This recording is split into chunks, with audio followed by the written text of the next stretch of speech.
Early civilizations attributed mood, thought, and behavioral differences to spirits, gods, and demons.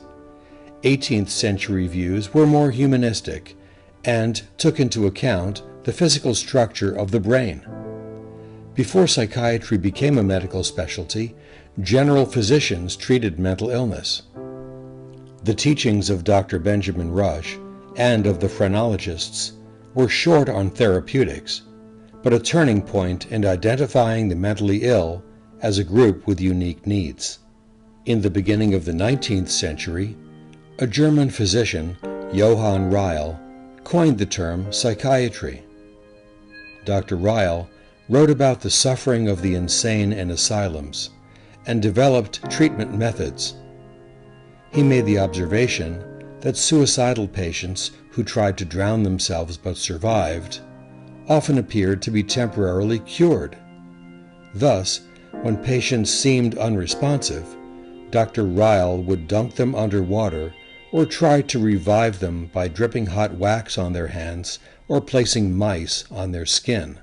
Dr. Riehl believed that in addition to nervous system dysfunction, advances in civilization contributed to madness. Moral treatment was an approach to mental illness based on humane psychological and social care, with pleasant and routine environments coupled with moral discipline. This treatment model had existed in ancient cultures, but faded. In 19th century Europe, moral treatment resurfaced in England under non-medical Quakers and in France and Italy under physicians Pinel and Chirurgi. The York Retreat in England used primitive affective conditioning to achieve cures. Debates existed over whether the cures were medical or spiritual. In either case, less harm came to patients. Meanwhile, in the United States, it became apparent that the asylum itself could be therapeutic.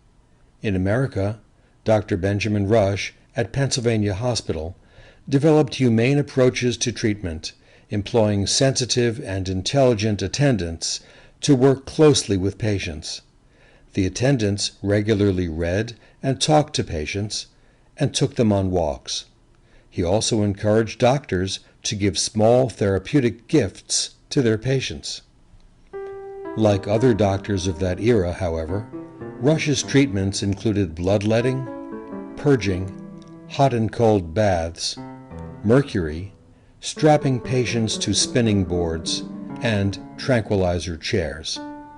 These crude treatments and array of medications did little to improve the lives of persons with mental illness. Despite many such treatments, there was awareness that the brain was the seat of mental illness and that a medical approach to the brain could replace purely spiritual theories. Such was the case with phrenology, an import from Europe which captured the imaginations of Americans and their doctors. Phrenology had several premises. 1. The brain is the seat of the mind. 2. Mental faculties have specific anatomical locations, represented by 37 organs in the brain, controlling characteristics such as destructiveness, cautiousness, reverence, language, hope, time, self-esteem, and marvelousness. 3. The strength of each organ can be measured by its size. 4. The relative size of the organs is appreciable on the surface of the cranium. 5. It is possible to strengthen or weaken an organ through exercise or disuse. And 6. Injury to an organ will have corresponding clinical sequelae. Though a flawed science that gave way to faddism, phrenology, one could say, was the midwife to modern psychiatry. It was the first time mental illnesses were linked to derangements of brain, and, just as important, to the possibility of change. Some of the early asylum superintendents, especially Amariah Brigham, were partial to phrenology. Indeed, Brigham, in the first volume of the American Journal of Insanity, praised the science. Brigham met phrenology's great promoter, Spurzheim, during his American tour and edited books by phrenologists. His influence flourished as editor of the journal, especially since he wrote many of the articles himself. Brigham, however, wrote to colleague Pliny Earle that he was not confident that the organs can be ascertained by external examination. In rural areas, families tended to their own members who had mental illness. As industrialization took hold, people moved to cities where the mentally ill roamed the streets. Society began to lock those with mental illness in jails with criminals, or to place them in almshouses with debtors. In 1834, the Boston Almshouse, originally intended to be a workhouse for the able-bodied poor, now contained 134 sick persons, 132 children, 104 of school age, and 28 at nurse, and a distressing 61 persons insane or idiotic. These early almshouses, or poorhouses, were crawling with bugs and rats. Personal safety, food, and sanitation were far below common standards. The purpose of these places was separating the poor and mentally ill from ordinary people, and they received little or no therapy. Some grew into major hospitals, such as the New York City Almshouse becoming Bellevue Hospital. Later, general medical and rarely psychiatric conditions were treated in major public hospitals, such as Bellevue, Philadelphia General, and Charity Hospital in New Orleans. While these hospitals flourished, conditions for the majority of the mentally ill worsened. Early in the 1800s, caring for people with mental illness was primarily custodial, meaning the focus was on housing, keeping them off the streets, and tending to their physical needs. In the 1840s, a New England school teacher, Dorothea Dix, shocked people as she drew attention to how terribly society treated citizens with mental illness. Miss Dix was a disciplined Puritan with strong beliefs about treating others with love, kindness, and human dignity. She lectured state legislatures and citizens in every state east of the Rockies, painting vivid pictures of the mentally ill in chains, sitting in their own filth, and having no access to kindness or medical treatments. I come to represent to you the condition of a numerous and unhappy class of sufferers who fill the cells and dungeons of the poorhouses and the prisons of your state. I refer to the pauper and the indigent insane, epileptics and idiots of Pennsylvania. I come to urge their claims upon the Commonwealth for protection and support, such protection and support as is only to be found in a well-conducted lunatic asylum. I do not solicit you to be generous. This is an occasion rather for the dispensation of justice. These most unfortunate beings have claims, these claims which bitter misery and adversary creates, in which it is your solemn obligations as citizens and legislators to cancel. To this end, as the advocate of those who are disqualified by a terrible malady from pleading their own cause, I ask you to provide for the immediate establishment of a state hospital for the insane. Miss Dix won many legislators to her dream of building state hospitals to provide humane treatment for the insane. Her first victory was in Trenton, New Jersey. At the end of her life, Miss Dix moved into an apartment at Trenton Psychiatric Hospital, where she died in 1887. The large psychiatric hospitals became refuges for the poor, while private philanthropic asylums were built as sanctuaries for wealthy patients with mental illness. Such private asylums included the Charlestown Asylum, later to become McLean Hospital in Massachusetts. Sadly, many of the hospitals Miss Dix initiated failed to continue providing humane conditions and treatments. Instead, hospitals fell back into negligence and abuse. Legislators and the public seemed content with an out-of-sight, out-of-mind mentality. persons with mental illnesses were doomed to longer stays in institutions, most remaining isolated for the remaining days of their lives. Despite this, for thousands of unfortunate people without family support, psychiatric institutions provided housing, protection, and kindness for people with severe mental illness, allowing them to fare better than when they were left on the streets. In 1844, a pocket of optimism emerged when a group of asylum doctors developed the idea that they had more to offer than isolation. This small, exclusive club of 13 men was hosted by Pennsylvania Hospital's Thomas Story Kirkbride. They gathered at the Jones Hotel in Philadelphia to form the Association of Medical Superintendents of American Institutions for the Insane. During the next 80 years, the group expanded, and in 1921 became the American Psychiatric Association. The American Psychiatric Association's logo bears the image of Dr. Benjamin Rush and the year 1844. Dr. Rush was one of the signers of the Declaration of Independence and is considered the first American psychiatrist.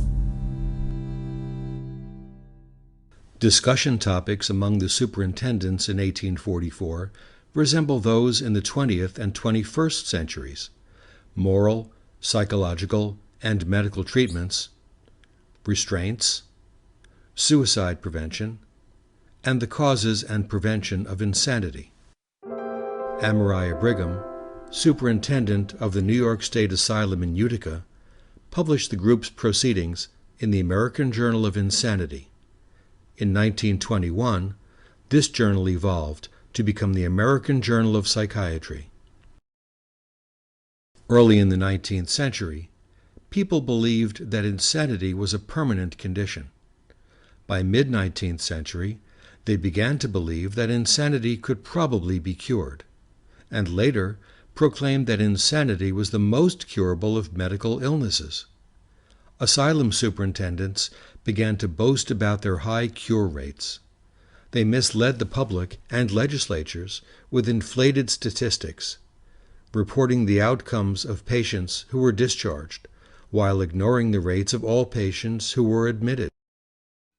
There are three kinds of lies: lies, damned lies, and statistics. The public showed morbid interest in the investigations conducted about the disastrously recurrent insanity of England's King George III in 1789. By 1827, public attention focused on the opposite expectations, the curability of mental illness. An English physician, Dr. Burroughs, reported a 91% cure rate for insanity in his private asylum. He was soon outdone when an Englishman, Captain Hall, visited the Hartford Retreat and reported a 92% cure rate. These statistics were topped by one of the original APA founders, Dr. William Aul, of the Lunatic Asylum in Columbus, Ohio. He reported a full 100% cure rate, earning him the nickname Dr. Cure-All. Although increasing numbers of patients remained on chronic wards of insanity hospitals, superintendents used their distorted cure reporting to procure monies from state legislatures. Institutions competed with one another for funding to expand. Some of the original 13 founders became caught up in the money-seeking frenzy of inflating cure rates. The pattern began to erode when Esquirol, the successor to Pinel at the Salpêtrière in Paris, demonstrated how to use statistics accurately to measure cure rates. Immediately, American superintendents ridiculed his methods, ignoring that their measures had been vague, contradictory, and lacking precision. Eventually, one of the APA founders, Dr. Pliny Earle, promoted using careful statistical analyses. By 1875, the deceptive exaggerations of cure rates abated, and despair returned to the old idea, as Dr. Earle stated, Once insane, always insane. 19th century asylums were built in the countryside. There was a core building with wings housing 250 patients. Many of these magnificent structures, often called America's Castles, were designed by Dr. Kirkbride. Institutional life consisted of a superintendent making daily rounds on patients. Hospitals expanded in size by adding residential cottages around the main building, so patients could live in smaller, more home-like structures. By increasing the numbers of patients, specialized services could be offered, such as music and art therapies, woodworking, and libraries. Patients could work by farming, cooking, or managing hospital shops and kiosks. They could also be placed in specialized cottages based on types of mental illnesses. Throughout the 19th century, many superintendents pushed for less use of mechanical restraints. Although European hospitals had done away with them, some American superintendents rationalized that Americans were so freedom-loving that they rebelled more than Europeans when they were hospitalized, making restraints necessary. Early in the asylum movement, there were complaints of medications being forced on patients. For example, Isaac Hunt wrote an exposé of the treatment received from Dr. Isaac Ray at the Maine Insane Asylum in the 1840s, reporting he was forced to swallow wildfire pills, which caused him to have prolonged and severe chills and tremors. Unfair and often brutal treatment of women in asylums was reported by many historians. In 1860, Elizabeth Packard was committed to the Jacksonville Insane Asylum in Illinois by her husband, a strict Calvinist minister. Mrs. Packard had expressed religious beliefs that conflicted with Reverend Packard's. It was in Bible class that I defended some religious opinions which conflicted with the creed of the Presbyterian Church, which brought upon me the charge of insanity. It was at the invitation of the teacher of that Bible class that I brought forward my views to the consideration of the class. I had not the least suspicion of danger or harm arising in any way uttering some of my honestly cherished opinions. I regarded the principle of religious tolerance as the vital principle on which our government was based. I, in my ignorance, supposed this right was protected to all American citizens, even to the wives of clergymen. The result was I was legally kidnapped and imprisoned 3 years simply for uttering these opinions under these circumstances. Mrs. Packard addressed the Illinois legislature, arguing against the oppression of married women and for more regulated civil commitment. Her views were not shared by Dr. Isaac Ray, who considered physicians superior to judges in determining medical facts. In 1838, Dr. Ray published the first American textbook on forensic psychiatry. In A Treatise on the Medical Jurisprudence of Insanity, he compiled the clinical and legal traditions of Europe and set forth standards that have been followed ever since. In 1843, Daniel Macnaghten, a Scot, believing he was shooting the English Prime Minister, fatally shot his secretary. Using Ray's book, Macnaghten's lawyer was able to get an acquittal by reason of insanity. The resulting backlash from the verdict gave rise to the Macnaghten rule, the right-wrong test, widely adopted in America and the prevalent standard of legal insanity in criminal matters. Over the 19th century, psychiatry evolved from a custodial to a biological approach. In 1865, Dr. Wilhelm Griesinger, professor of psychiatry at Berlin's Charité Hospital, established the first psychiatry department dedicated to research and teaching. He believed patients with mental illnesses should be reintegrated into society, proposing short-term hospitalizations combined with community support systems.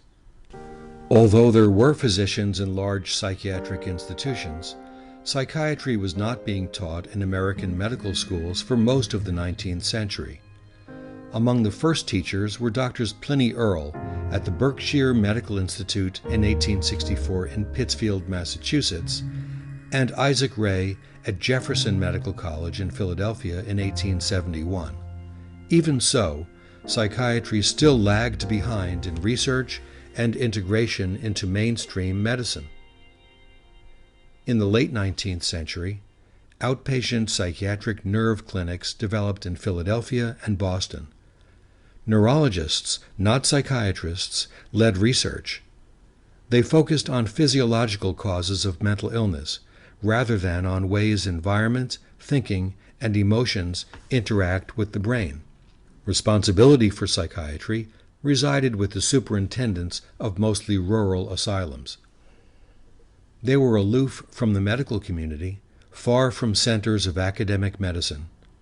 Caught up in administration and understaffed, their research output was nil. Pressure to change came from neurologists who functioned outside hospitals in private offices or in academic centers and who were critical of psychiatrists. Dr. Silas Weir Mitchell was well known for helping Civil War soldiers and developing the rest cure for treating neurasthenia in women. Treatment consisted of isolation, confinement to bed, overfeeding, electrical stimulation, and massage. Dr. Mitchell took psychiatry to task in 1894 as an invited but reluctant speaker at the 50th annual meeting of the superintendents in Philadelphia. You were the first of the specialists, and you have never come back into line. It is easy to see how this came about. You soon began to live apart, and you still do. Your hospitals are not our hospitals. Your ways are not our ways. You live out of range of critical shot and not preceded and followed in your ward work by clever rivals, or watched by able residents fresh with learning of the schools. Organized psychiatry, to be led by Dr. Adolph Meyer, was ready to answer Mitchell's challenge, but not ready to dismantle the asylum model. In the 1880s, Dr. Mitchell was the physician for Charlotte Perkins Gilman, author of The Yellow Wallpaper. Ms. Gilman wrote a fictionalized story based on her experiences with the rest cure. It was the story of a woman being driven insane by the treatment. Confined to her upstairs bedroom by her physician husband, and forbidden from working so she might recuperate from a slight hysterical tendency. In order to control his wife's movements about the house, the woman's husband barred the bedroom windows and blocked the steps with a gate. The woman descended into madness as she obsessed about her bedroom wallpaper. It is the strangest yellow, that wallpaper. It makes me think of all the yellow things I ever saw. Not beautiful ones like buttercups, but old, foul, bad yellow things. But there is something else about that paper. The smell. The only thing I can think of that it is like is the color of the paper. A yellow smell. Women who had undergone the rest cure included the French sculptor Camille Claudel and famous American women Zelda Fitzgerald and Virginia Woolf. In the 20th century, the rest cure was deemed to be inappropriate and harmful. In addition to neurology, psychology also informed the young specialty of psychiatry. Dr. William James was an American physician who grew up in an influential family that included his brother and sister, novelist Henry James and diarist Alice James. He wrote about educational psychology, religious experience and mysticism, and on the philosophy of pragmatism. Dr. James enrolled in Harvard Medical School in 1865, but 1 year later contracted a prolonged illness during a biological expedition in Brazil. Between treatments in the famous baths of Germany, he studied psychology under Hermann von Helmholtz. before returning to complete Harvard Medical School. Dr. James continued to suffer from neurasthenia and severe depression, which he described as soul sickness. I take it that no man is educated who has never dallied with the thought of suicide. James wrote that humans had many instincts, even more than other animals. He theorized that instincts could be overridden by experience. In 1875, Dr. James gave the first American course in experimental psychology at Harvard University. In an article entitled, "What is an Emotion?" he outlined a sequence of events that begin with arousing stimuli affecting either the sympathetic or parasympathetic nervous systems, leading to impassioned feelings, then perceived as conscious emotions. As he saw it, bodily sensations are what told humans how they were feeling.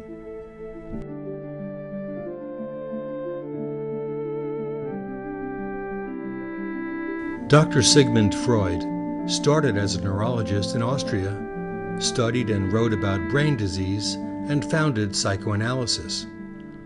Although Freud's theories had their strongest impact in the first half of the 20th century, he began in the late 19th century to develop theories of the unconscious mind, the mechanism of repression, and principles of psychoanalysis.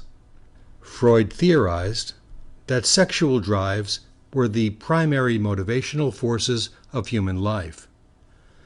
He developed therapeutic techniques, such as using free associations, studying transference, the emotions patients develop toward therapists during therapy, and how such transferences reveal important therapeutic information.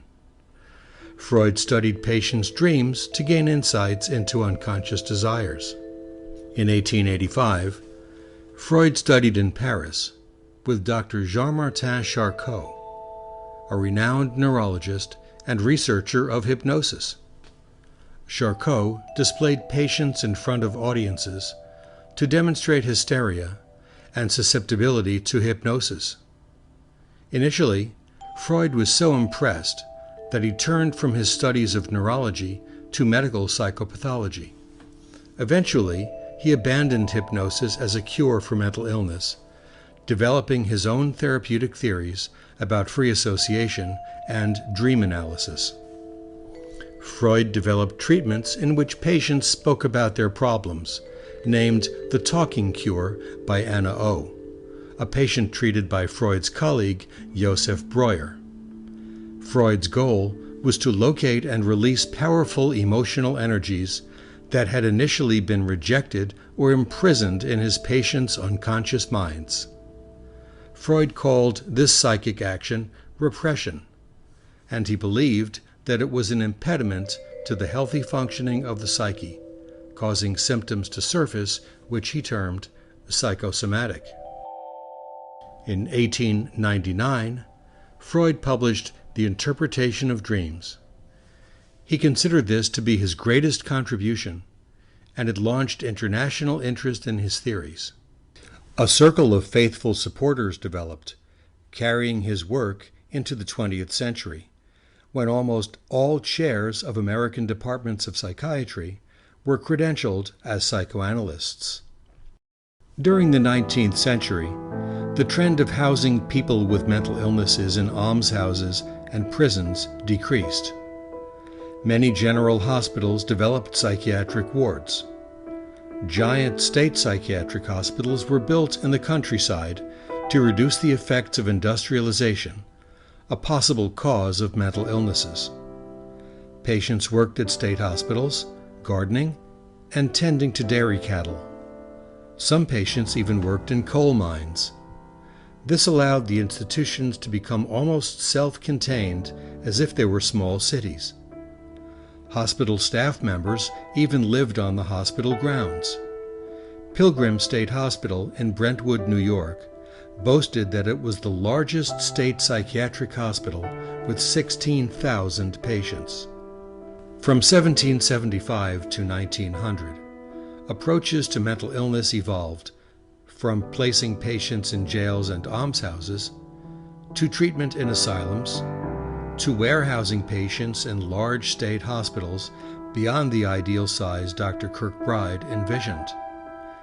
Interventions progressed from none to moral treatment, while psychiatric theories ranged from phrenology to the psychology of emotions to dream interpretation and psychoanalysis. Psychiatry appeared in the curricula of a handful of medical schools. Within a few years, it would stand beside other specialties and enjoy a permanent place in medical education.